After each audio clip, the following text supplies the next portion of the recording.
Ladies and gentlemen, welcome back. Sorry for the long pause between videos. Had a vacation, lost my voice, got it back now, sort of. So, we are at, actually, the neighbor's property from the job before. So we got some bamboo clumps to pull out. So let's pull out some clumpage. See how it goes. Got to put it in a dumpster. So I'm thinking of pulling out the clumps first, getting them kind of in a pile, and then loading a dumpster. There's nothing to do but to do it, so let's do that, and we'll talk more later. All right, ladies and gentlemen, as you guys can see, we got some clumpage and some regrowth. It's about a month of regrowth, so we got to pull all this out and make the ground nice again, because if it continues to grow, it'll go out of control again. So I need to deal with these piles, see what we can do. So let's do that and go from there. All right.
All right, ladies and gentlemen, as you guys can see, these clumps are pretty deep in there.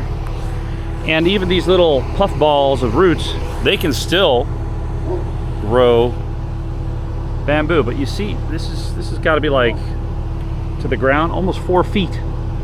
4 feet. So the digging's slow going, but we'll see what we can do. So, all right.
and gentlemen, as you guys can see, I have it piled up. We're gonna see if we can put the dumpster there, have the driver wait so I can fill it up. Yeah, so this stuff, you guys can see it's starting to clump out. I'm getting a little lucky here, you know, knock on wood that it stays like that. But yeah, so we'll see. A lot of work.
All right, ladies and gentlemen. Yeah, first load is in. We're gonna have a lot more loads coming out of here, unfortunately. This stuff just takes up space. All right, well, keep on going. All right, ladies and gentlemen, it's the morning. Oh. Progress, but slow going. So yeah, I'm not gonna bore you too much with everything. Now you guys can see how it's built up over the years. 4 feet tall. It's pretty crazy. So I'm gonna grease up the machine, get back to it. Not gonna bore you too much with it. We'll see once we come close to the end and loading and all that stuff. We'll see what we got.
Alright, ladies and gentlemen, you guys saw a little time lapse. Trying to keep this as good as possible there so it doesn't slough off. Yeah, there's some rock in there, so I don't think that'll be a huge problem, but still, it's kind of a hillside, so I still got this to do, just that little bit. You guys see how long it takes. Well, I mean, time lapse doesn't show how long it takes, but yeah, let's get back to it. All right, ladies and gentlemen, as you guys can see, we got all the bamboo. I think there might be a little more stumpage hiding underneath the pile, but I had a little hiccup today. One of the big stumps, I was fighting the root balls. Smashy, smashy. Another one's on order, but as you guys can see, it is no longer straight. Even the whole core got bent. So I know I should have put a guard in front of it, but what can you do? What can you do? I mean, there's no good place to put a guard. I mean, it's just sheet metal that you could put a guard to, and then it'll bend the sheet metal. I don't know. But as you guys can see, that is a huge pile. That pile is a little bit bigger. Dumpster about takes that much out. But yeah, so hoo-wee. As you guys can see, no more bamboo clumpage. So yeah, this video, I'll stop here for today. We'll see what I make of it. I'm gonna grade out the road with my foot. All right, so just letting the machine cool down, and I'm out of here. All right, thanks for watching. Aloha.